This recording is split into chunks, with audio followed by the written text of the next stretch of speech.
انہوں نے کہا تم یہاں کیسے؟ کافروں کا کمانڈر ابو سفیان یہاں۔ جو ہی حضرت عمر ابن خطاب نے دیکھا تو انہوں نے سوچا کہ یہ تو یہاں پہنچ چکا ہے، اپنی طرف سے تو کچھ نہیں کر سکتے۔ حضرت عمر رضی اللہ عنہ فوراً گھوڑے پر سوار ہوئے اور دوڑے۔ تو ابو سفیان سمجھ گئے یہ حضور کے پاس جا رہے ہوں گے اور حضور سے جا کر کے قتل کی اجازت لے لیں گے۔ ابو سفیان پریشان ہو گیا۔ اتنے میں دوسرا صحابی آ گیا، حضرت عباس۔ حضرت عباس ہے حضور کے چاچا۔ ابو سفیان پریشان، عباس نے پوچھا کیا بات ہے؟ دبن ہے پریشانی چیز زبردست، کیا؟ دبن حضرت عمر چلے گئے اور شاید وہاں اجازت لے لیں گے وہ، اور پیچھے سے حضرت عباس۔ اور جو ہی حضرت عباس پہنچے، حضرت عمر کہہ رہے تھے یا رسول اللہ ابو سفیان یہاں آ چکا ہے، تلچھا اجازت سو قطرہ ون۔ تو اتنے میں حضرت عباس پہنچ گئے۔ حضرت عباس نے کہا یا رسول اللہ میں ابو سفیان کو پناہ دے چکا، میں نے اس کی حفاظت کا وعدہ دے دیا۔ جناب رسول اکرم صلی اللہ علیہ وسلم نے فرمایا عباس آپ نے پناہ دے دی، ہم نے بھی پناہ دے دی، ہم نے بھی حفاظت دے دی۔ حضرت عمر کا بہرحال حضور اکرم صلی اللہ علیہ وسلم نے حضرت عباس سے فرمایا رات کو اپنے پاس ٹھہراؤ اسے، صبح کو لے آنا۔ صبح کو ابو سفیان کو لے کر کے آگے حضرت عباس حضور کے پاس۔ تو جناب رسول اکرم صلی اللہ علیہ وسلم کہہ سکتے تھے ابو سفیان مکہ مکرمہ میں تو نے اس طرح ستایا، جنگ احد میں تو نے یہ کھڑے ہو کر کے تقریر کی تھی، جنگ احد میں کمانڈر تھا ابو سفیان، جنگ خندق میں یہ ہوا، فلانے جنگ میں یہ ہوا، جس بادشاہ سے نے درباروں سے میرے خلاف سے تقریر کرائے تھے، یہ سب کچھ کہہ سکتے تھے، کچھ نہیں فرمایا۔ حضور فرمایا ابو سفیان ونتشینا سے باساں بشس خدای سن نبی، اب بھی آپ کے سامنے واضح نہیں ہو رہا ہے۔ ابو سفیان خاموش۔ حضور نے فرمایا الم یعنی لک ان اللہ واحد لا شریک لہ، کیا اب بھی تم ماننے کو تیار نہیں کہ اللہ کی ذات ہے؟ ابو سفیان نے کہا آسان چو خدا چھو، لگتا ہے خدا ہے کچھ نہیں۔ پھر حضور نے فرمایا کیا ابھی شک نے میرے نبی ہونے میں تمہیں شک ہے؟ تو ابو سفیان کہتا تھا بنا آنکھ میں چوں شک رچانا، اس میں تھوڑا سا بھی مجھے شک ہے۔ حضرت عباس نے پیچھے سے مارا تو نادان انسان، تم سامنے کہتے ہو آپ کے نبی ہونے کے بارے میں مجھے شک ہے، یہ ابھی حکم کریں گے تمہاری گردن اڑا دیں گے، تم کچھ بھی نہیں کر سکتے، تم سمجھتے نہیں ہو۔ ابو سفیان نے کہا نہ حضور نے منع کر دیا، جبر مت کرو، زیادتی مت کرو۔ ٹھیک، اس کے بعد پھر جناب رسول اکرم صلی اللہ علیہ وسلم نے حکم دیا چلو جی آگے اب روانہ ہو جائے فوج۔ تب فوج جب روانہ ہونے لگی ابو سفیان حیران، کہنے لگا اتنی بڑی فوج مکے میں جا رہی ہے، تیج کچھ کروے مقابلہ، تیج چھوئی نہیں کا، اس لیے پریشان۔ بہرحال ابو سفیان تھوڑا کھڑا ہے، دیکھ رہا ہے ایک فوج کے ایک رجمنٹ، پھر دوسری رجمنٹ، پھر تیسری رجمنٹ۔ اتنے میں ایک صحابہ کی ایک جماعت نکلی، تو میں صحابی کا نام تھا سعد ابن عبادہ، اس نے ابو سفیان سے کہا یا اچھا کیا تو کیا چھو کرمت، آج یوں تو سمجھ تو کیا چھو کرمت۔ پھر فرمایا آج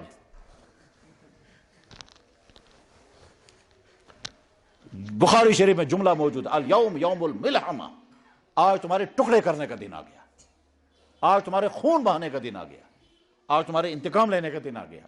ابو سفیان کانپ رہا ہے، کہاں بات صحیح ہے، الیوم یوم الملحمہ، آج ٹکا بوٹی کریں گے، آج اڑاؤ پیس، تو یہ ملحمت ان کے معنی تمہارے گوشت کے ٹکڑے ٹکڑے کریں گے، آ جاؤ۔ اتنے میں جناب رسول اکرم صلی اللہ علیہ وسلم پیچھے سے آئے، تو ابو سفیان نے کہا محمد آپ نے سنا اعلان کیا ہوا؟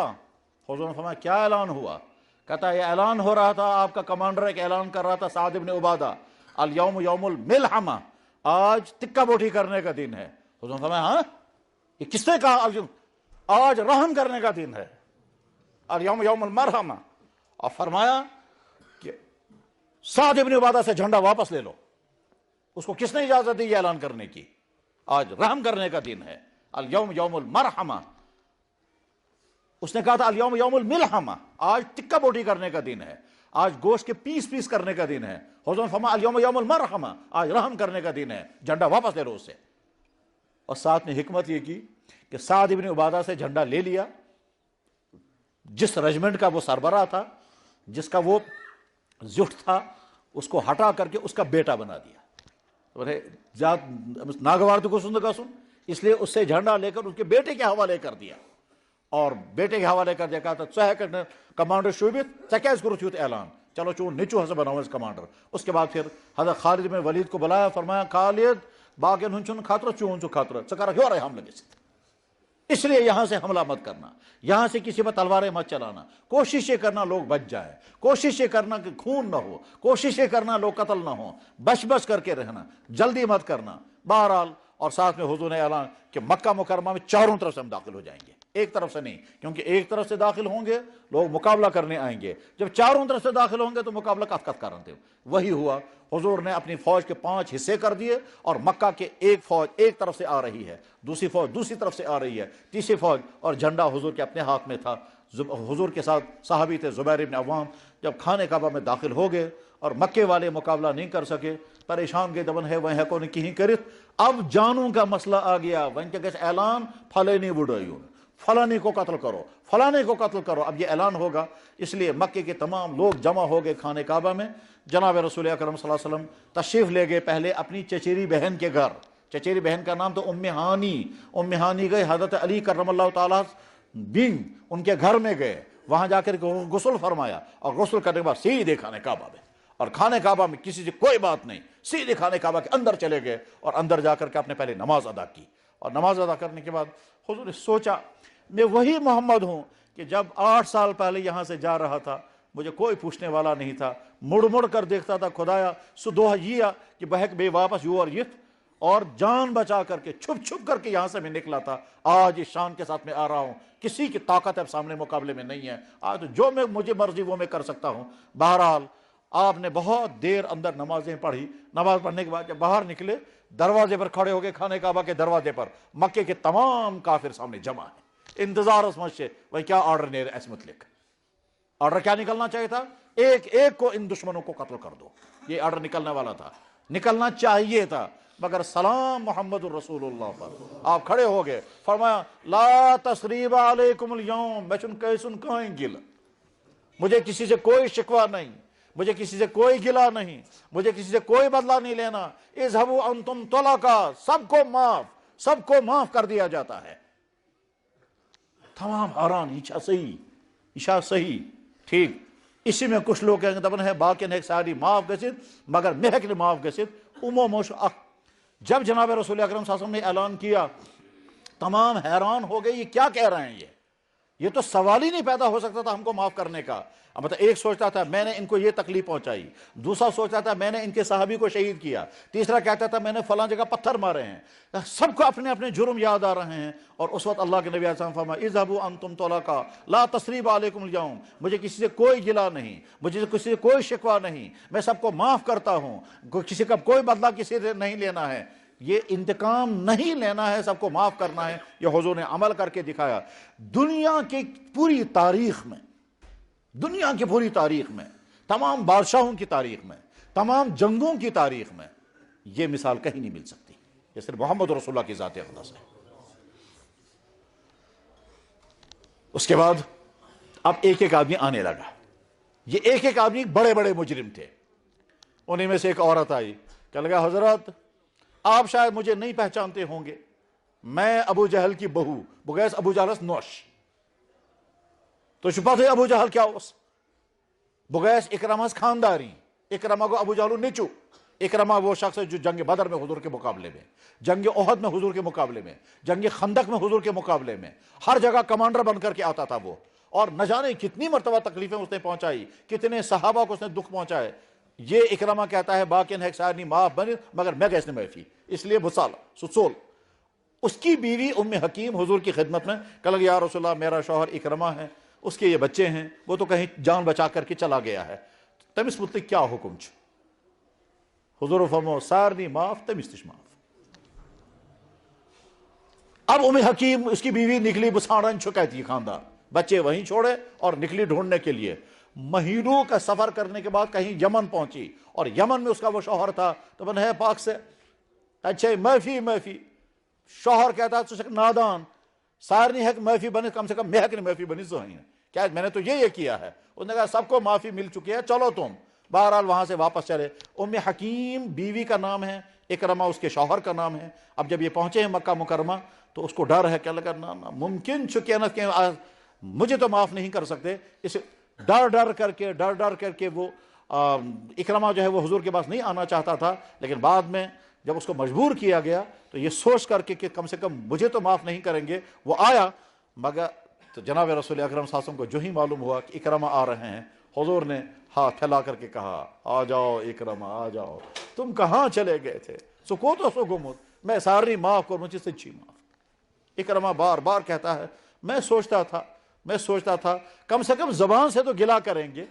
اچھا، جب یہ اکرمہ آنے والا تھا تو حضور اکرم صلی اللہ علیہ وسلم نے صحابہ کو کہا دیکھو بھائی ون جیوات اکرمہ کو ابو جہل نیچو ابو جہلن کیا کورمت تہ سارنی معلوم، تم سے نیچی اکرمن ام کیا کورمت سہ سارنی معلوم، ٹھیک، کم سے کم اس کے باپ کے بارے میں کوئی جملہ نہیں بولے گیا، تم سے مالس ونجنو کا چیزیں تھی۔ یہ جناب رسول اکرم صلی اللہ علیہ وسلم نے صحابہ کو پہلے فرمایا اکرمہ آنے والا ہے، اس کے باپ کو بھی برا بلا مت کہنا، حالانکہ وہ ابو جہل تھا، اس لیے کہ اگر تم سے مالس تو کیسا کہ مونو اکرمہ کو دکھ ہوگا۔ فرمایا یاتیکم اکرمہ، تمہارے پاس اکرمہ آنے والا ہے، فلا تسبوا اباہ، خبردار اس کے باپ کو برا بلا مت کہنا، فإن سب المیت یؤذی الحی، اگر ممتس انسان بربالی ون ان کے جو وارث ہوتے ہیں ان کو دکھ ہوتا ہے، اس لیے خبردار اس کے باپ کو بھی برا بلا باپ تو ابو جہل تھا، اس کو تو برا بلا قرآن میں کہا، اس کو تو برا بلا حدیثوں میں کہا، وہ تو ابو جہل جنگ بدر میں مارا گیا تھا اور لاش پڑی ہوئی تھی اور صحابہ دیکھ رہے تھے، تو ابو جہل کو اگر برا بلا کہیں گے وہ تو تھا ہی برا، مگر اللہ کے نبی نے پسند نہیں فرمایا کہ اگر تم نے ابو جہل کو اس وقت برا کہا اس کے بیٹے اکرمہ کو دکھ ہوگا۔ اس انسان سے فطرت کیا فطرت ہے کہ اگر کسی انسان کا کوئی رشتہ دار واقعتاً غلطیوں والا ہو اور وہ خود بھی کہتا تھا غلطیوں والا ہے، مگر جب ہم یہاں سے تانا دے کر جب کہیں گے تو کو دکھ ہوتا ہے۔ مجھے یاد ہے یہاں ایک صاحب تھے، اب تو شاید وفات بھی ہو گئی ہوگی، یہی شہر میں، اس کا والد جو ہے، اس کے والد کے بارے میں لوگ کہتے تھے یہ سا مل خاص من گر نمان ژوٗرِ، تو تمس مانا ہے ام سن مول آسو گر ژوٗر، ٹھیک، وہ خود بھی کبھی کبھی کہتا تھا بنا ممکن تمس ما آسہِ غلطی گٔمٕژ کُنہِ، وہ خود بھی کہتا تھا، لیکن جب دوسرا اس کو کہتا تھا اس کو برا لگتا تھا، یم کیا ونان میٲنِس بٲیِس، وہ بات وہ خود بھی کہتا ہے مے اوس مول غلطی کران، ٹھیک، مگر دوسرا انسان جب تانا دے گا تو برا لگے گا۔ یہ انسان کی فطرت ہے، کیا کہ اگر کسی انسان کا بیٹا بگڑا ہوا ہے اور وہ بگڑا ہوا بیٹا خدا نخواستہ کسی حادثے کا شکار ہو کر مر گیا، لوگ آ کر کہیں تو کتا خراب ہو سی ہے، اس کے باپ کو برا لگے گا، انسان کی فطرت ہے یہ۔ اس سے خود پوچھیں گے غلط منا غلطی یار غلطی آسس، خود جب وہ اقرار کرے گا تو وہ اقرار ہوگا، لیکن جب ہم اس کو تانا دے کر کے اس کو دکھ ہو جائے گا۔ انسان کی فطرت ہے کہ وہ مردہ انسان، مرے ہوئے انسان کا برا بھلا برداشت نہیں کرتا ہے۔ حضور نے کیا فرمایا؟ ابو جہل سے گویا حضور کیا کہنا چاہتے ہیں؟ ابو جہل تم سن کیا رٹ کو چھ معلوم، آپ نے کیا شک؟ ابو جہل کے بارے میں قرآن کی آیت نازل ہوئی ہے، لیکن اس کے باوجود حضور نے فرمایا دیکھو اکرمہ آنے والا ہے، یمبس یور وایتی، جس وقت وہ یہاں پہنچے گا ہو سکتا ہے تم میں سے کسی کو یاد آ جائے گا آج شامت ون مسلمان بننے، آج شامت ون معافی ایم کیا کورمت ام سن مل کیا کورمت، ون اگر ونس کہاں ہے آج شکا ژٕ مسلمان بننے آمت ژےٚ یا چین مل کیا کورمت، چین مل کیا کورمت، جناب رسول یہ فرمایا حضور کسی کو اجازت نہیں ہے یہ برا بلا اس کو کہے گا۔ یاتیکم اکرمہ، تمہارے پاس اکرمہ آنے والا ہے، فلا تسبوا اباہ، بس خبردار اس کے باپ کو برا بلا مت کہنا، فإن سب المیت یؤذی الحی، مردہ انسان کو جب گالی دی جاتی ہے، برا بلا کہا جاتا ہے تو زندہ انسان کو دکھ ہوتا ہے۔ چنانچہ اکرمہ پہنچا، حضور نے گلے لگایا، حضور نے استقبال کیا، کھڑے ہو کر استقبال کیا، اور استقبال کرنے کے بعد فرمایا اکرمہ تم کو تو کب کا معاف کر دیا گیا ہے۔ اس کے بعد پھر اکرمہ کو کلمہ پڑھایا، وہ مسلمان ہوا، پھر وہ کھڑے ہو کر کے کہتا تھا آج تک میری نظر میں سب سے زیادہ نفرت آپ کی ذات کے ساتھ تھی، آج کے بعد میری نظر میں سب سے زیادہ محبت مجھے آپ کی ذات کے ساتھ ہے۔ ان اسمک کان اب غزل اسماء اسمی، حضرت میں تہندس ناوس سے اس میں نفرت، کہتا ہے دنیا میں کوئی نام مجھے اتنا برا نہیں لگتا تھا جتنا آپ کا نام برا لگتا تھا، وَإِنَّ اسمک الآن احب الاسماء الیہ، اور آج کے بعد اب آپ کا نام دنیا میں سب سے پیارا نام بن گیا۔ غرض یہ کہ جناب رسول اکرم صلی اللہ علیہ وسلم نے اکرمہ کو معاف کیا، انتقام نہیں لیا، حالانکہ اس کے جرائم کی بہت بڑی لسٹ تھی، اس کے جرائم کی بہت بڑی فہرست تھی، اور اگر اسے قتل کرنے کا آرڈر نکالتے، کوئی قانون نہیں کہہ سکتا تھا آپ نے ظلم کیا، کوئی رحم کا مزاج رکھنے والا نہیں کہہ سکتا تھا آپ نے غلطی کی، کیونکہ اس کی طرف سے، مگر محمد رسول اللہ نے معاف کر کے دکھایا، اور کوئی زیادتی نہیں، زبان سے بھی تانا نہیں دیا تھا، ٹھیک ہے سچو آوا میں سوری سمجھ وہ چتا بہ حق کننا، اسلام میرا سچا ہے یا نہیں، یہ جملے بھی بول سکتے تھے، لیکن حضور نے یہ جملے بھی نہیں بولے کہ ام سے ماں کیسے بھی دکھ۔ فارغ ہوئے، اکرمہ نکل گیا، اس کے بعد جوانوں کی ایک اور پارٹی آ گئی، وہ لوگ آگے آ کر کہتے حضرت کلمہ پڑھا دیجئے، مسلمان بن لیجئے، تو چنانچہ وہ بھی مسلمان، ایک بھی مسلمان ہو گیا، دوسرا مسلمان، تیسرا بھی مسلمان، اسی میں ایک لڑکا اور آ گیا، اس نے کہا حضرت میں حبار ابن اسود ہوں۔ جناب رسول اکرم صلی اللہ علیہ وسلم نے جو ہی سنا یہ حبار ابن اسود، حضور کو پچھلی تاریخ یاد آ گئی، اور بہت دردناک تاریخ یاد آ گئی۔ حبار ابن اسود ایک جوان تھا، اور اسے بہت ظالمانہ قدم کیا تھا، بہت ہی زیادہ دکھ پہنچانے والا کام اس نے کیا تھا۔ کیا کہ جناب رسول اکرم صلی اللہ علیہ وسلم کی صاحبزادی کا نام ہے حضرت زینب، یہ گۄڈنِچ بچی، ساروی کھۄتہٕ زِٹھ بچی زینب، حضرت خدیجہ کو بڑی ہونے کی وجہ سے بہت پیاری تھی۔ کینٛژن چھِ آسان یُس نیُک اولاد ہے سُہ چھُ آسان زیادٕ ٹوٹھ، کینٛژن چھِ آسان زِٹھ اولاد سُہ گوٚو زیادٕ ٹوٹھ۔ زینب رضی اللہ تعالیٰ پہلی بچی تھی، اور وہ حضرت خدیجہ کو اس لیے بھی بہت پیاری تھی کہ جب جناب رسول اکرم صلی اللہ علیہ وسلم مکہ شریف کے بازاروں سے واپس آتے تھے اور مکے کے لوگ ان کے چہرے پر مٹی ڈالتے تھے، حضور جب گھر آتے تھے تو حضرت زینب حضور کا سر دھوتی تھی، اس لیے حضرت خدیجہ کو بہت پیاری تھی۔ مکہ شریف میں ایک آدمی تھا ابو العاص، امسن مول یا امسن طرف آو کستان، اس ونا حضرت خدیجہ یہ زینب کا نکاح ہم ابو العاص کے ساتھ کریں گے۔ حضرت زینب نے کہا ابو العاص واریہ اصل لڑکہ، واریہ مناسب، اس کرو یہ رشتہ۔ حضور نبی علیہ السلام نے فرمایا خدیجہ یل مطمئن چھک چلو بت چھس مطمئن، کرو یہ رشتہ، کر دیا رشتہ۔ زینب ابو العاص کی بیوی بن گئی۔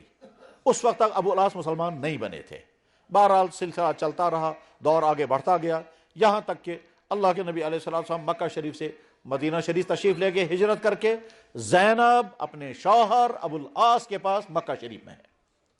کچھ دنوں کے بعد حضرت زینب پریگننٹ ہو گئی، اس میں بیک حساب عموماً مستورات مزاج یہ آسان کہ یم وز مستورات بیک حساب، جب عورت حالت حمل میں ہوتی ہے وہ پسند کرتی ہے اپنی مائکے جانا، اور مائکے والے عام طور پر اس کو کیئر بھی زیادہ کرتے ہیں اور اس کو سکون ملتا ہے مائکے۔ ہمارے کشمیر کا سماج تو سب کو معلوم ہے، یہ عموماً یم وز بیک حساب بچی ایسے خاندار تش کوشش کران اور مالن تش کوشش کران بچی گھس واپس یہ خلاص تہ گھن یہ باقی تمام لوازمات تم تہ پور۔ یہ کشمیر کا خاص مزاج ہے، شاید دنیا کے دوسری قوموں میں اتنا یہ مزاج نہیں ہوگا، یہ سب کشمیر میں مزاج ہے۔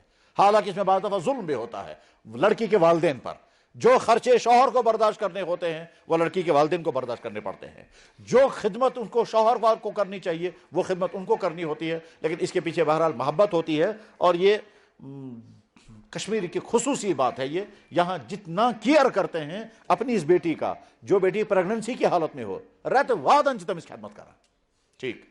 حضرت زینب رضی اللہ تعالیٰ نے اپنے شوہر سے کہا بچ دل کیسا میں اپنے ابا جان کے پاس مدینہ شریف جاؤں گی۔ ابو العاص شریف آدمی تھا، سمجھدار بھی تھا، اس نے کہا میں پزے پان ثیت یون مگر بہک نہ ثیت یہ، تم کو پتہ ہے مکہ مکرمہ کے حالات کیسے ہیں اور مجھے نکلنے نہیں دیں گے یہاں سے، اور اگر میں تمہارے ساتھ آیا پھر تو تم کو بھی نہیں جانے دیں گے، اس لیے نیر رکاونا ہی نہ، البتہ بہک نہ ثیت یہ بہ کر سورے انتظام۔ چنانچہ ابو العاص نے، شوہر نے اپنی بیوی کے سفر کے سارے انتظامات کیے، گاڑی کا انتظام کیا، اس زمانے میں گاڑی اونٹ ہوتا تھا تو اونٹ کا انتظام کیا، اونٹ چلانے والا قابل اعتماد آدمی ساتھ دے دیا، کھانے پینے کا راستے کا سارا سامان کیا، بھئی یہ ساری چیزیں مہیا کرنے کے بعد کہا ٹھیک کار سے تیاری، باقی انتظامات تم مکمل، انتظامات مکمل ہیں۔ بہرحال حضرت زینب رضی اللہ تعالیٰ کی جب تیاری شروع کی، مکے میں خبر پھیل گئی، کیا سے محمد صلی اللہ علیہ وسلم کی بیٹی زینب مکہ سے مدینہ جانا چاہتی ہے۔ مکے کے لوگوں نے فوراً میٹنگ کی، تو انہیں سہکو نہ رکائیت، محمد کو تو ہم رکا نہ سکے، اس کو تو ہم نہیں جانے دیں گے۔ ایم سی بچی دمونے بس گستا کیا دمونا گستا سوئی مرضی تھا اسے نظر امس کا کم دور چنی اور اب اس کے بعد پھر لوگ نگاہ رکھ رہے ہیں کون سے دن روانہ ہونا ہے۔ جس دن حضرت زینب رضی اللہ تعالیٰ عنہ رات صبح سویرے اپنی اونٹنی پر سوار ہو گئی، خاندارن کر جو خدا سوال رخصت، اور جو ہی حضرت زینب آگے بڑھی تو لڑکوں نے گھیر لیا، کہتا سوال ہی اس بونی نہیں حضرت زینب نے کہا بھائی کیوں؟ کہا ہماری مرضی۔ وجہ کیا ہے؟ کہا تمہارے باپ یعنی جناب رسول اکرم صلی اللہ علیہ وسلم نے سارسی قومس دڑ کرت تمہیں نو دین شروع کورمت تم کور سان معبودن ہند توہین وغیرہ ہزار گلے شکوے اس کرائے کوشش سو رکاون مگر سو ہیک نہ رکے وہ اگر کم سے کم تم کو نہیں جانے دیں گے کیونکہ تمہارے جانے سے اس کو خوشی ہوگی، اس کی خوشی ہم برداشت نہیں کر سکتے، اس لیے تم کو نہیں جانے دیں گے۔ حضرت زینب چک ونا تمن ہے تو چھو نا شرم یوان تو چھو نا انسان باعث مستورات بے کے حساب برکائی کیا نیرو تو بہرحال یہ جملے جب بولے ہیں تو ان میں تھوڑے سے شرمندہ ہو گئے، پیچھے ہٹے۔ پیچھے جب جو ہی پیچھے ہٹے آ گیا لوگ، کچھ لوگوں نے آ کر کے پھر کہا ہے خبردار ین دھوکس مزیو، ان کو اور ورگلایا اور بھڑکایا۔ حضرت زینب اکیلی ہیں، اونٹنی پر سوار ہیں، ابھی کجاوا بھی پوری طرح بند نہیں کیا تھا، کپڑا اوپر سے ڈالا نہیں تھا ابھی، ٹھیک۔ تو حضرت زینب اسی حال میں ہیں، سوچتی ہیں پتہ نہیں جانے دیں گے کہ نہیں جانے دیں گے۔ جب ان کو یہ تھوڑا سا لان تان کیا، ڈانٹ ڈپٹ کی، تو وہ تھوڑے شرمندہ ہو کر پیچھے ہو گئے۔ لیکن جب پیچھے ہو گئے انہی میں سے یہ حبار ابن اسود وہ سامنے آیا اور اس نے وہاں سے نیزہ مارا یا تلوار ماری اور سیدھے حضرت زینب کے پیٹ پر لگا۔ اس زمانے سے گسم نیزہ حضرت زینب کے پیٹ پر لگا، وہ نیزہ پار ہو گیا، پیٹ سارا پھٹ گیا، وہ بچہ جو تھا اندر وہ بھی باہر آ گیا، اور وہ نیزہ جو ہے وہ اونٹنی کی کمر کو چیر گیا، اور چیرنے کے بعد پھر اونٹنی بھی یا تو مر گئی یا زخمی ہو گئی، حضرت زینب نیچے گر گئی۔ اور آپ کو معلوم ہوگا اونٹ جو ہے وہ اتنا اونچا ہوتا ہے جتنی ہماری یہ چھت، وہاں سے نیچے گر گئی۔ گرنے کا زخم الگ اور پیٹ کا پھٹا ہوا ہونا الگ، اور بچہ ضائع ہو گیا وہ الگ۔ اور وہاں حضور حضرت زینب کی نہ ماں ہے، نہ بہن ہے، نہ کوئی بھائی ہے، والد ہیں وہ مدینہ شریف میں ہیں، شوہر ہے وہ اپنے گھر میں ہے۔ اس حال میں حضرت زینب وہاں گر گئی۔ واللہ عالم، اللہ تعالیٰ جانتے ہیں کس طرح حضرت زینب وہاں سے اٹھی، کت کل بات سے کھڑا گمز، پت کت کن وس، پت کت کن کور وس پنن گھر خاندارس نش، اور اسی بچہ بھی، وہ بچے کو کیسے اٹھایا، سو کورکھا پت دفن کن تمس کیا وانس اس تم وز، یہ ساری باتیں کہیں معلوم نہیں ہیں۔ بہرحال حضرت زینب پٹا ہوا پیٹ لے کر اپنے گھر، جناب رسول اکرم صلی اللہ علیہ وسلم مدینہ شریف میں ہیں۔ موبائل زمانہ سے تمیز کریں فون، موبائل کا زمانہ نہیں تھا، اس لیے کچھ نہیں معلوم ہے ہفتے کے بعد، مہینے کے بعد، کتنے دنوں کے بعد جناب رسول اکرم صلی اللہ علیہ وسلم نے سنا میری بیٹی کے ساتھ یہ ہوا ہے۔ کچھ نہیں فرمایا زبان سے، اندر اندر کتنا دکھ ہوا ہوگا، کتنا درد ہوا ہوگا کہ میری بیٹی کے ساتھ ایسا ہوا، نیزہ مارا گیا، اس کا پیٹ پھٹ گیا، وہ بچہ بھی ضائع ہو گیا، اونٹنی مر گئی، وہ نیچے گر گئی، اور وہاں تھا بھی نہیں کوئی، کون ہوتا وہاں؟ حضور نے کچھ نہیں فرمایا۔ کچھ عرصے کے بعد یہی حضرت زینب رضی اللہ تعالیٰ عنہ اسی زخمی حالت میں یہاں سے مدینہ شریف پہنچی، مگر پھر وہ زخم ٹھیک نہیں ہو سکا اور اسی زخم میں ان کی وفات ہو گئی۔ یہ ہے وہ آدمی حبار ابن اسود۔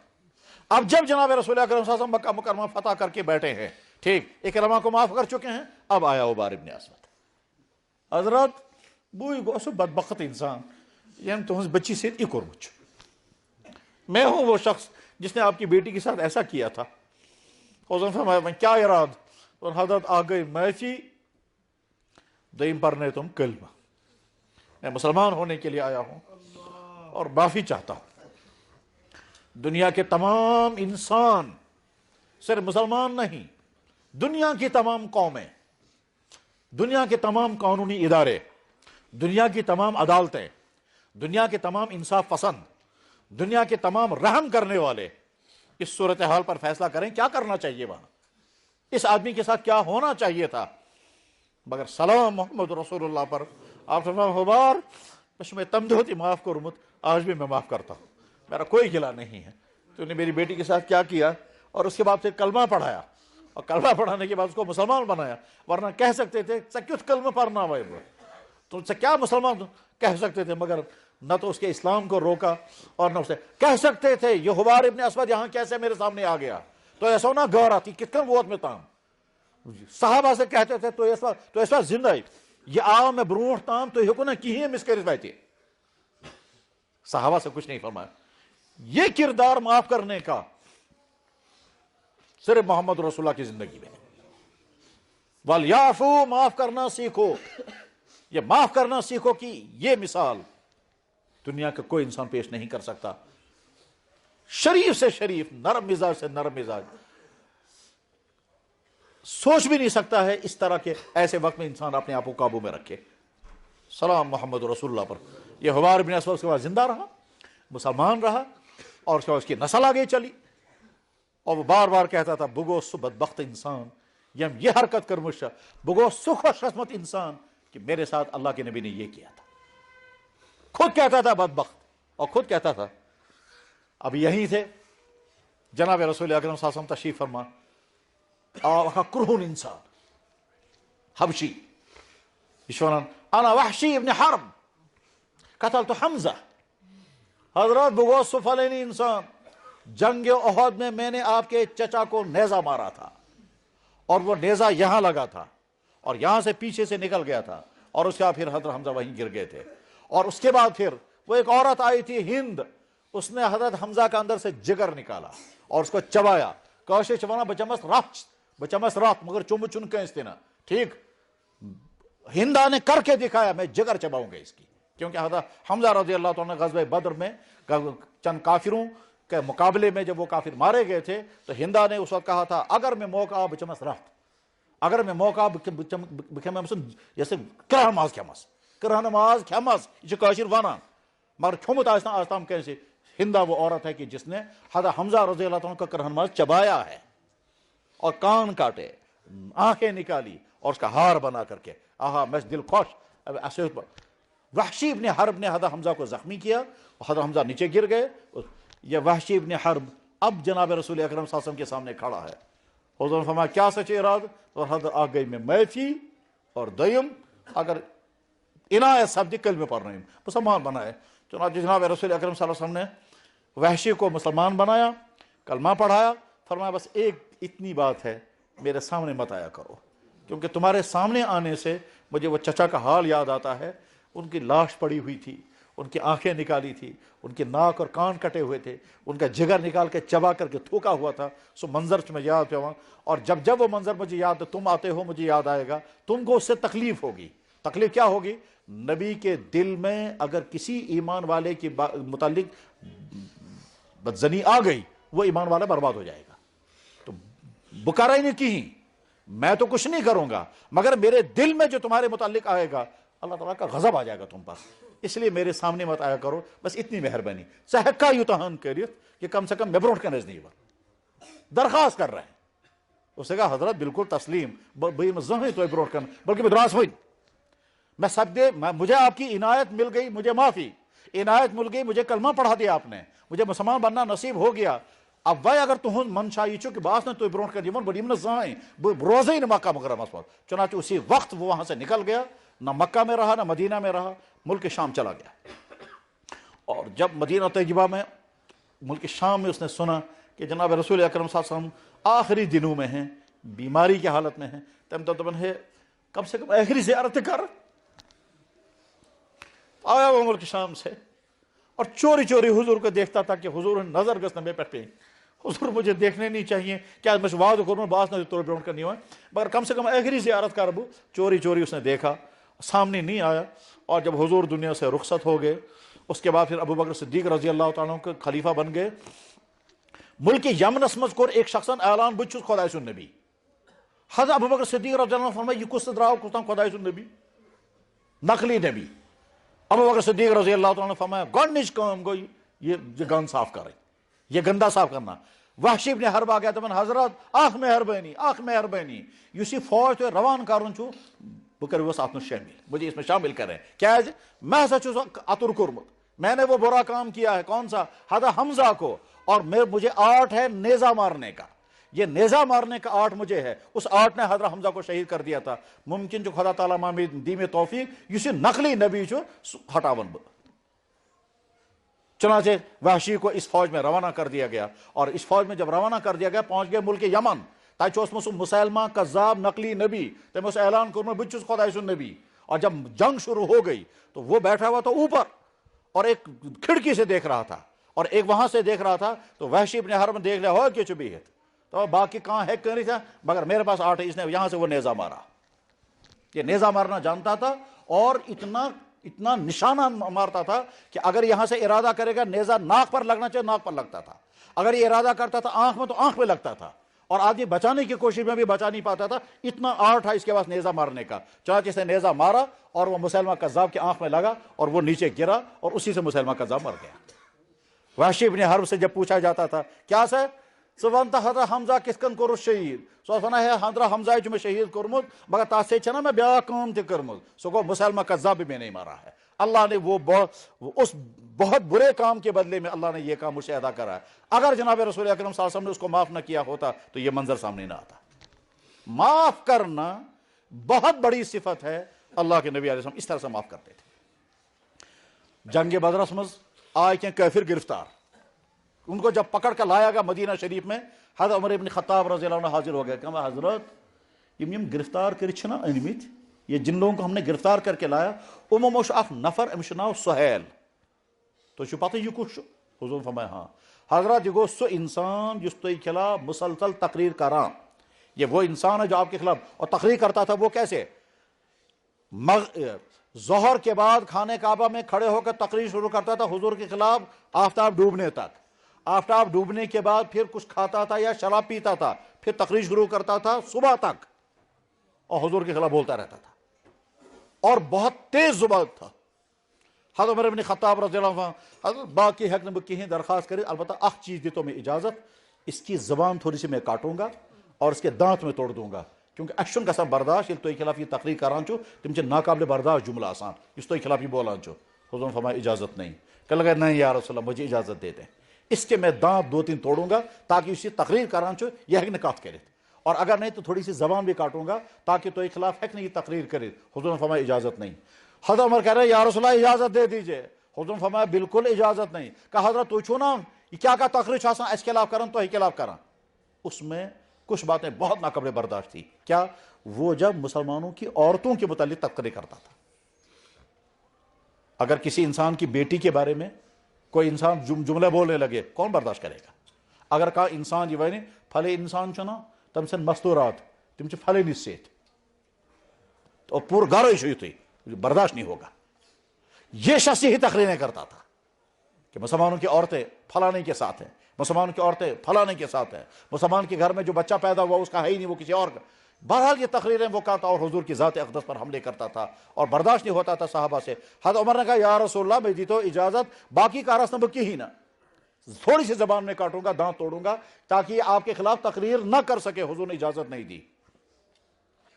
اگلا سال آ گیا جنگ احد، جنگ احد اس مذابی سہیل چکرا تقریر حضور کے خلاف جنگ احد کے میدان میں۔ حضرت عمر بن خطاب نے کہا میں کرا عرض میں دی تو اجازت، دتک نے اجازت دی نہیں، آج دیکھیں پھر تقریر ہو رہی ہے اور حضور کے خلاف تقریر ہو رہی ہے۔ اگلے سال ہوئی جنگ خندق، اس میں پھر آ گیا وہ اور پھر حضور کے خلاف تقریریں کی اور ایک ریجمنٹ کا کمانڈر بن کر آیا۔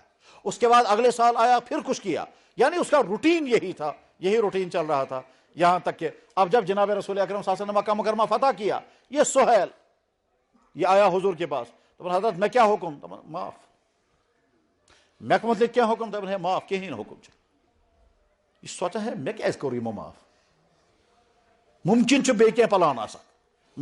بہرحال یہ سوچتا رہا، اتنے میں جناب رسول اکرم صلی اللہ علیہ وسلم ایک دوسرے کام میں مشغول ہو گئے، جنگ حنین میں۔ جنگ حنین سے واپسی پر جب آ رہے تھے تو جیرانہ کے مقام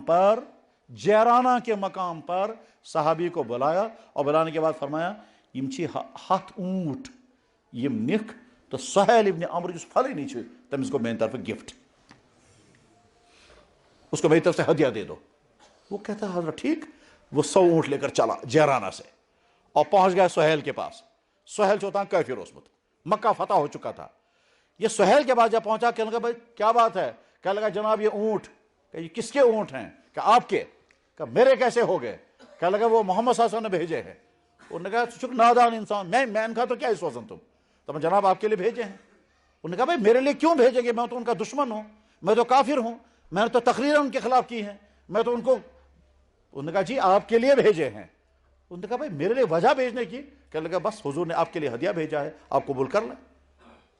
اس نے اونٹوں کو اندر کر دیا اور باہر نکل کرتا او سہیل وہ محمد نبی نہیں ہے تو اور کیا ہے، تجھے تو قتل کر سکتے تھے، مگر قتل نہیں کیا، تجھے تیرے لیے انعام بھیجا ہے۔ پھر کہتا ہے محمد آپ کی تلوار مجھے جھکا نہ سکی، مگر آپ کے اخلاق اور آپ کے معاف کرنے نے مجھے قتل کر دیا، میں کھڑا نہیں رہ سکتا۔ اور وہیں اسی وقت چلا، اور چلنے کے بعد حضور کے پاس پہنچا، کہنے لگا حضرت میں مسلمان بننے کے لیے تیار ہوں، آپ نے مجھے سزا نہیں دی، مجھے معاف کیا، اور معافی نہیں کیا اوپر سے 100 اونٹ انعام میں دے دیے۔ کس چیز کا انعام آپ نے مجھے دیا؟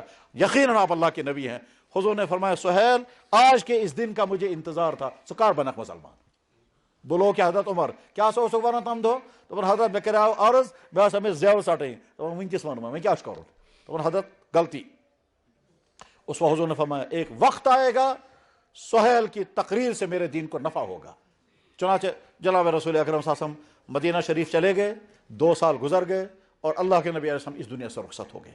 جب رخصت ہو گئے تو مکہ مکرمہ میں ایک پورا گروپ کھڑا ہو گیا اور کہا اس دموں نے اسلام سے ٹکنا۔ مکہ مکرمہ میں، مدینہ شریف میں حضور رخصت ہو گئے اور مکہ مکرمہ میں گروپ کھڑا ہو گیا اور نے کہا ہم یہاں اسلام کو ٹکنے نہیں دیں گے، مکہ ہمارا تھا، یہ بت خانہ تھا، ہم واپس خانہ کعبہ کو بت خانہ بنائیں گے۔ یس گورنر تھا تو بنومت گورنر، وہ اتنا ڈر گیا کہ وہ مکے سے بھاگ گیا، کہا بہکے نہیں کنٹرول کرتا۔ صحابہ مدینہ شریف میں غمزدہ، حضور وفات پا چکے ہیں، دنیا سے رخصت ہو چکے ہیں، مکہ مکرمہ کے حالات ان کنٹرول ہو گئے۔ کیوں ان کنٹرول ہو گئے؟ وہاں گروپ کھڑا ہو گیا، انہوں نے کہا اس واپس بے پنس کفرس پڑھ، اس گسو بے واپس پنس کفرس پڑھن اور مکہ ہمارا رہے گا۔ اور گورنر اس عطاب ابن اسید، یہ لوکٹ نوجوان لڑکہ، کیسن کتابوں میں لکھی 17 سال اس کی عمر تھی، اور کچھ کتابوں میں لکھا ہوا ہے کہ اس کی عمر 20 سال کی تھی، 20 سال سے زیادہ عمر نہیں تھی۔ گورنر گھبرا گیا، کچھ لوگ جو ہیں وہ کھڑے ہو گئے ہیں، وہ پریشان ہو گیا، پریشان ہونے کے بعد گورنر صاحب غائب ہو گئے۔ ون کیا سہیل نے تمام لوگوں کو خانہ کعبہ میں جمع کیا، اور جمع کرنے کے بعد لوگوں اچھی طرح سے سنو، مجھ سے بڑا کافر کوئی نہیں تھا۔ میں نے سالہ سال نبی کے خلاف تقریریں کی ہیں، میں نے سالہ سال نبی کے خلاف جنگیں کی ہیں، میں وہ شخص ہوں کہ میں نے جب ایگریمنٹ کیا تھا محمد رسول اللہ کے ساتھ تو رسول اللہ میں نے کٹوایا تھا، میں وہ شخص ہوں، میں نے یہ کیا، میں نے یہ کیا۔ یہ ساری تقریر سنانے کے بعد کہا میں وہ شخص ہوں کہ جب محمد کے سامنے کھڑا ہوا تھا محمد مجھے قتل کرا سکتے تھے، سزا دے سکتے تھے، مگر محمد نے مجھے معاف کیا۔ میں وہ شخص ہوں، مجھے معاف نہیں کیا، مجھے 100 اونٹ انعام میں بھیجے تھے۔ میں آج اعلان کرتا ہوں جو لوگ یہ کہہ رہے ہیں کہ خانہ کعبہ ہمارا ہے، شام تک میں تمہیں مہلت دیتا ہوں، کل کے بعد ان کی لاش باقی نہیں رہے گی۔ اس کے بعد حضور کی تعریفیں شروع کر دی، حضور کی تعریف شروع کرتے کرتے یہاں تک کہ وہاں تمام کے تمام لوگ پھر دوبارہ اسلام میں داخل ہو گئے۔ اور جب اسلام میں داخل ہو گئے تو سرڈوں سے گورنر صاحب سون کا اچھو، تو اس کے بعد گورنر کے بعد پہنچے، کہنے لگا گورنر صاحب میں آپ کا ماتحت ہوں، آپ گورنر ہیں، آپ کو اللہ کے نبی نے گورنر بنایا، آپ کی اجازت کے بغیر میں نے خانہ کعبہ میں تقریر کی، حالات کنٹرولس من تو سوز مدینہ شریف اطلاع تک صحابہ صاحب ابو بکر صدیق عمر فاروق تمن ون ہے مدینہ کرو تو کنٹرول، یہ سوری ٹھیک۔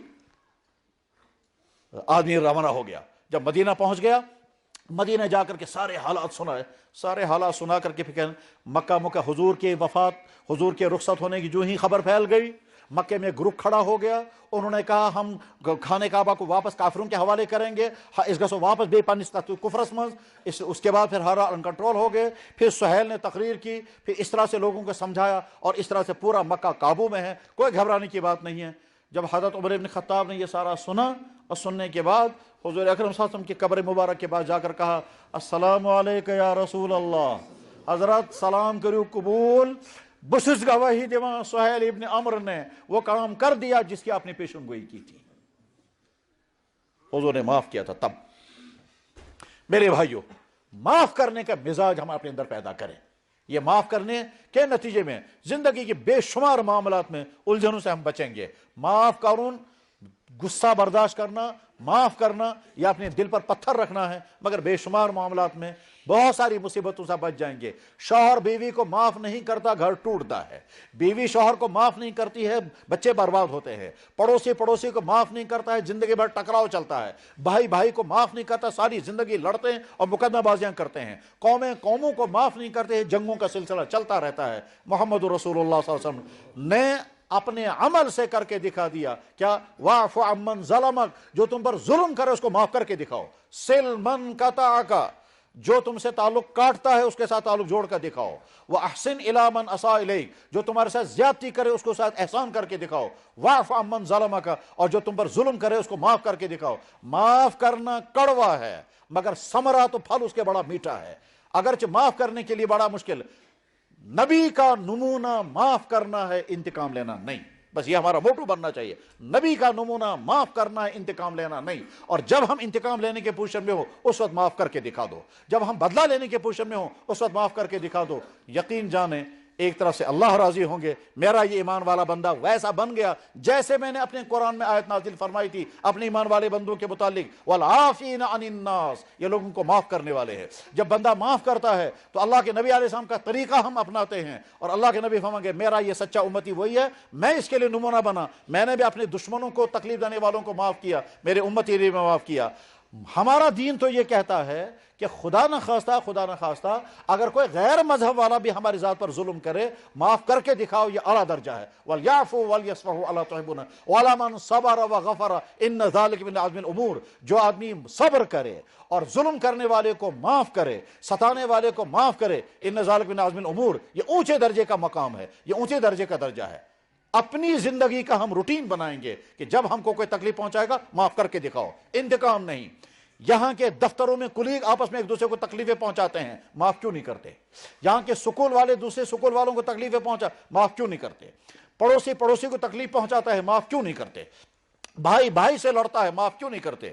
یہاں کی کورٹوں میں، یہاں کے مفتیوں کے پاس سب سے زیادہ کیس کن کے ہوتے ہیں؟ میاں بیوی کے کیس ہوتے ہیں یا بھائیوں کے کیس ہوتے ہیں۔ یہ معاف کیوں نہیں کرتے ہیں ایک دوسرے کو؟ معاف کر کے معاملات کو حل کرنا سیکھیں، لڑ کر کے، انتقام لے کر کے معاملات کو بگاڑنے سے بچیں۔ انتقام لینا خوبی نہیں ہے، معاف کرنا خوبی ہے۔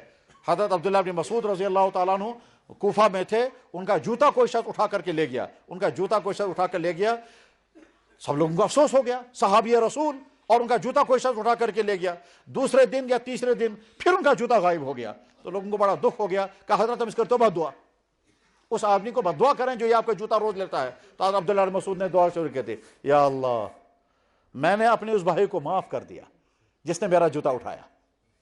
پھر کہا یا اللہ ابن مسعود کا جوتا اتنا قیمتی نہیں ہے کہ آپ کے نبی کا ایک امتی میرے جوتے کی وجہ سے جہنم میں جائے گا، میں نے اس کو معاف کر دیا، یا اللہ آپ بھی اسے معاف کر دیں، یا اللہ آپ بھی اسے معاف کر دیں۔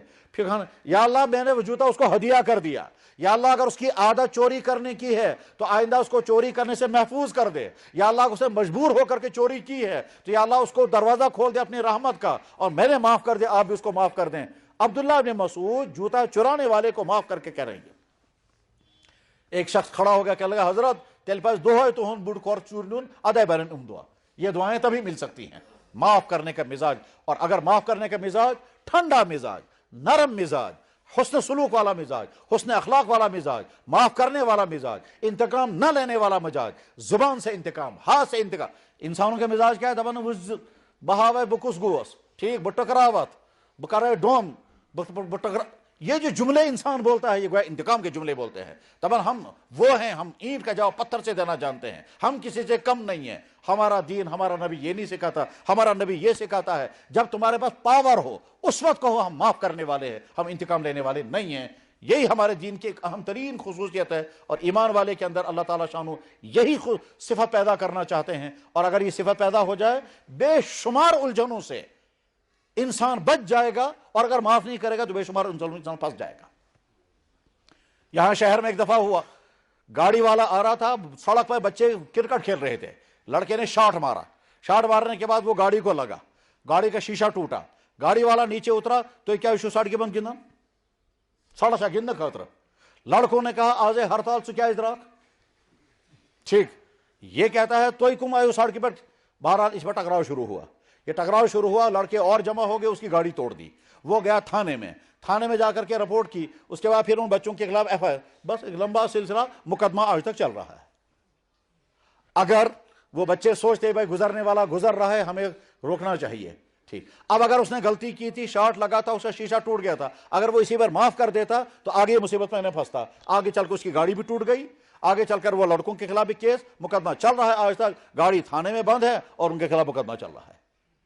معاف کر کے بہت سارے الجھنوں کے دروازے انسان بند کر دیتا ہے، اور انتقام کا دروازہ کھول کر انسان انتقام کا دروازہ نہیں، بہت ساری مصیبتوں کے دروازے کھول دیتا ہے، مگر سمجھ میں نہیں آتا ہے۔ مزاج بننا چاہیے معاف کرنے کا۔ اگر زندگی کا موٹو معاف کرنے کا بن گیا، بہت کامیابی اللہ تعالیٰ شان و عطا فرمائیں گے۔ وآخر دعوانا ان الحمد للہ رب العالمین برحمتک یا ارحم الراحمین آمین۔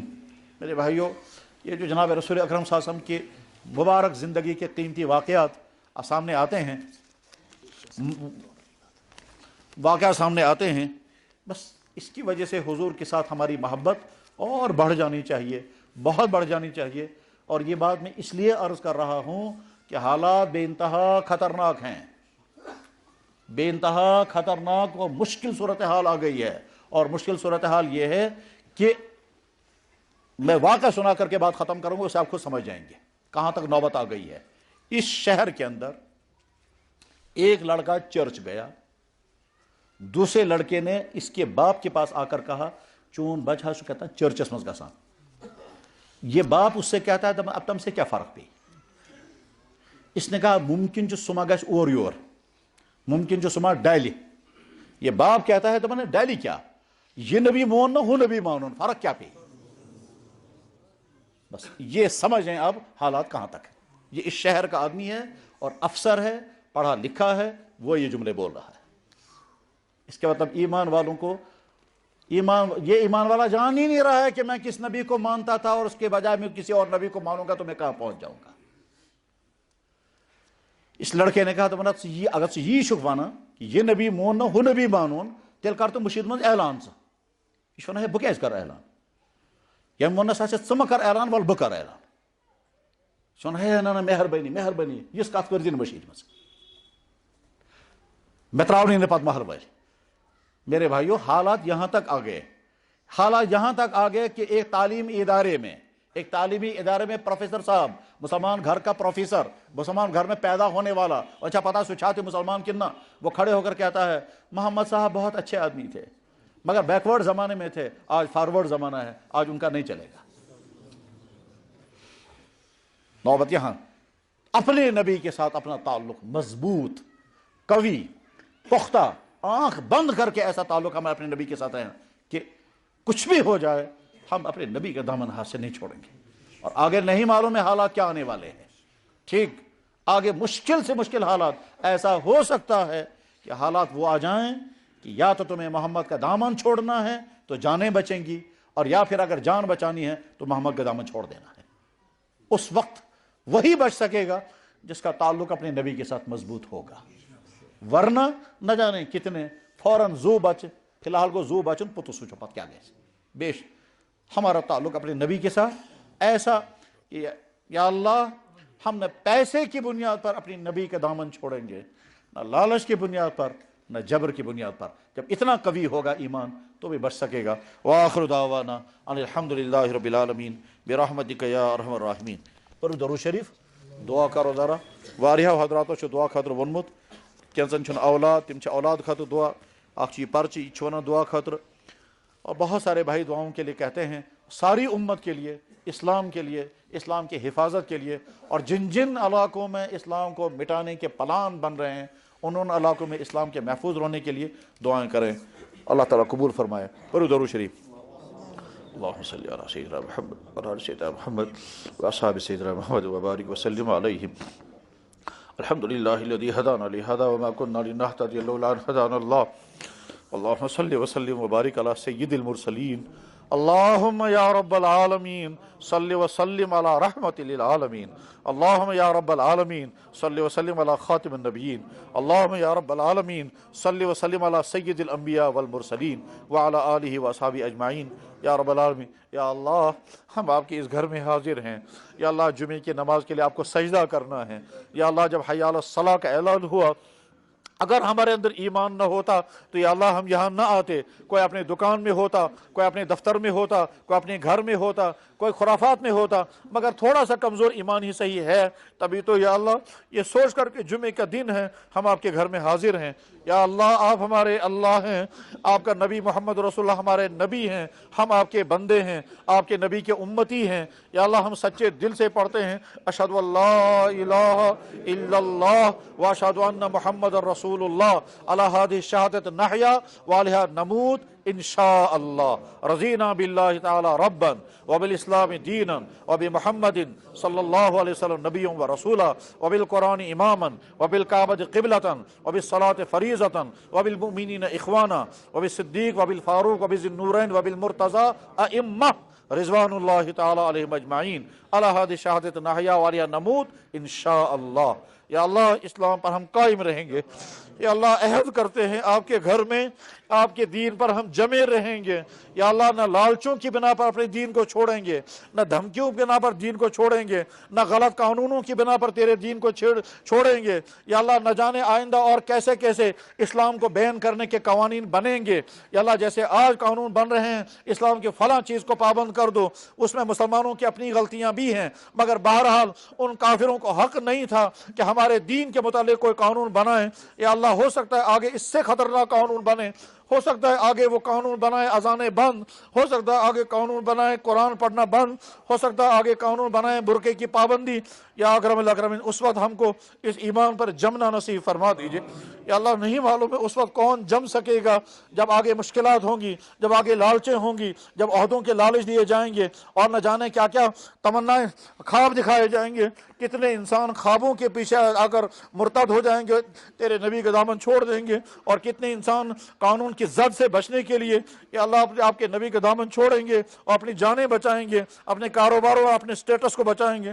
اس وقت ہماری ایمان کی سلامتی یا اللہ آپ کے ہاتھ میں ہے۔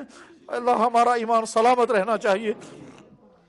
یا اکرم الاکرمین یا ارحم الراحمین، آج ہی صبح مجھے ایک نوجوان نے آ کر کے کہا کہ میں ایسی بیٹی کو جانتا ہوں جس نے کھلم کھلا کہا میں محمد کو نبی ماننے کے لیے تیار نہیں۔ یا اکرم الاکرمین اس کا باپ نمازی ہے مگر اسے پتہ ہی نہیں کہ اس کی بیٹی کہاں پہنچ گئی۔ یا اکرم الاکرمین یا ارحم الراحمین، ایسی صورتحال کے اندر آپ کا غضب نازل ہو سکتا ہے۔ آپ کہہ سکتے ہیں جب تم کھلم کھلا مرتد ہونے لگے اور تم اس کو روک بھی نہیں پا رہے ہو تو میں اپنا دین واپس لیتا ہوں۔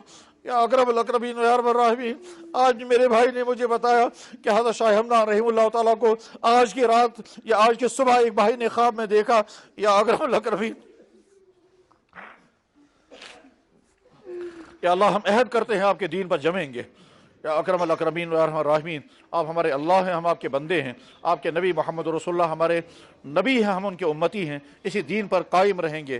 یا اللہ ہم نمازوں کی پابندی کریں گے، اللہ چھوٹ جائے گی تو توبہ کریں گے، زکوٰۃ ادا کریں گے، سستی ہوگی تو توبہ کریں گے اور ادا کریں گے، رمضان آئے گا تو روزے رکھیں گے۔ یا اللہ قرآن کریم کی تلاوت کریں گے، قرآن کریم کو پڑھ کر سمجھنے کی کوشش کریں گے، قرآن پر چلنے کی تو کوشش کریں گے، آپ کے نبی کا سنت کا طریقہ اپنائیں گے۔ یا اللہ اپنی شکلیں اپنا لباس آپ کے نبی کے طریقے کے مطابق بنائیں گے۔ یا اللہ جب ساری دنیا تیرے نبی کی تہذیب کو ذبح کرنے پر تلی ہوئی ہے اور مسلمان بھی ان کے ہاں میں ہاں ملا کر انہی کے کلچر کو اپنا رہے ہیں، ہم ارادہ کرتے ہیں یا اللہ آپ کے نبی کی تہذیب کو ہم گلے سے لگائیں گے۔ یا اللہ آپ کے نبی کے سنتوں ہم گلے سے لگائیں گے۔ لوگوں کو سنتوں سے نفرتیں ہیں، لوگوں کو یہودیت و نصرانیت سے محبتیں ہیں۔ یا اللہ یہ نبی کے نام کا امامہ ہو تو نفرت ہوتی ہے، اور یا اللہ یہودیت و نصرانیت کے نام پر پک لگائی جائے تو خوشیاں ہوتی ہیں۔ یا اللہ ہم تیرے نبی کے دین کی حفاظت کرنے والوں میں شامل ہو جائیں۔ یا اللہ ایسے حالات پیدا فرما دیجئے۔ یا اللہ اس کشمیر پر رحم فرما، یا اللہ اس کشمیر پر رحم فرما، یہاں کا مستقبل محفوظ فرما۔ یا اللہ یہی نہیں پوری دنیا کے ہر جگہ کے اسلام اور ہر جگہ کے مسلمانوں کی حفاظت کی تدبیریں پیدا فرما۔ یا اللہ ملک شام، ملک عراق، ملک یمن، ملک عرب، یا اللہ ملک افغانستان، ملک پاکستان، ملک ہندوستان اور خود یہاں کشمیر، ہر جگہ کے اسلام اور ہر جگہ کے مسلمانوں کا مستقبل بہتر اور محفوظ بنا دیجئے۔ اور جن طاقتوں کے ارادے تیرے دین کو ملیا میٹ کرنے کے ہیں ان طاقتوں کو یا تو ہدایت عطا فرما، اور اگر ان کے کے مقدر میں ہدایت نہیں ہے تو یا اللہ ان کو تو اسی طرح سے مروڑ دے جس طرح سے تو نے فرعون اور نمرود کو مروڑ دیا تھا۔ آپ اپنی طاقتوں کے ساتھ آج بھی ہیں یا اللہ، آپ اپنی طاقتوں کے ساتھ آج بھی ہیں یا اللہ۔ یقیناً ہم آپ کی نصرتوں کے ویسے حقدار نہیں ہیں، مگر یا اللہ دہائی دیتے ہیں تیرے نبی کی اور پیش کرتے ہیں آپ کے دین کو۔ یا اللہ جو بے اولاد ان کا اولادیں عطا فرما، یا اللہ جو بیمار ان کو صحت و شفا عطا فرما، جو مصیبت زدہ ان کی مصیبتیں دور فرما، جو پریشان حال ان کی پریشانیاں دور فرما۔ یا اللہ اس کشمیر کا مستقبل بہتر بنا یا اللہ، یہاں کے دین کو، یہاں کی تہذیب کو، یہاں کی معاشیات کو یا اللہ، یہاں کی اقتصادیات کو، یہاں کی سیاسیات کو، یہاں کی سماجیات کو تباہ کرنے کے جو پلان کھلم کھلا یہ خفیہ ہیں ان تمام پلانوں کو فیل فرما دے، اور اپنوں کو سمجھ عطا فرما وہ کس زہر کا ساتھ دے رہے ہیں یا اکرم الاکرمین کو سمجھ عطا فرما وہ کس زہر کا ساتھ دے رہے ہیں، صرف اپنی چند روزہ حکومتوں کے لالچوں میں یا اللہ وہ یہاں زہر کے کانٹے بو رہے ہیں، ان کو سمجھ عطا فرما دیجئے یا اکرم الاکرمین ارحم الراحمین۔ جناب رسول اکرم صلی اللہ علیہ وسلم نے اپنی ذات کے لیے اور ساری امت کے لیے یا اللہ جتنی دعائیں مانگی تھیں وہ ساری دعائیں ہر مسلمان کے حق میں قبول فرما، ہر مسلمان کے حق میں قبول فرما یا اللہ، ہر مسلمان کے حق میں قبول فرما یا اللہ۔ ہم سب کی طرف سے وہ معاف کرنے والا نبی، اس سے زیادہ کون معاف کر سکتا ہے، اس معاف کرنے والے نبی کی خدمت میں ہم سب کی طرف سے درود و سلام، درود و سلام، اتنے درود و سلام جتنے ابتدائے کائنات سے آج تک بارش کے قطرے اترے ہیں، اتنے درود و سلام جتنی ابتدائے کائنات سے آج تک لوگوں نے سانسیں لی ہیں، اتنے درود و سلام جتنے ابتدائے کائنات سے آج تک درختوں پر پتے پیدا ہوئے ہیں، اتنے درود و سلام جتنے ریگستانوں کے ذرے ہیں، اتنا درود و سلام جتنے آج تک آپ نے ان کی ذات اقدس پر اتارا ہے، اتنا درود و سلام جتنا ان کی ذات اقدس کا حق ہے ہماری طرف سے ان کی بارگاہ میں پیش فرما دیجئے یا اللہ۔ صلی وسلم علیہ، صلی وسلم علیہ، صلی وسلم علیہ صلاۃ دائمۃ بدوام ملکک یا رب العالمین۔ سبحان ربک رب العزۃ عما یصفون وسلام علی المرسلین۔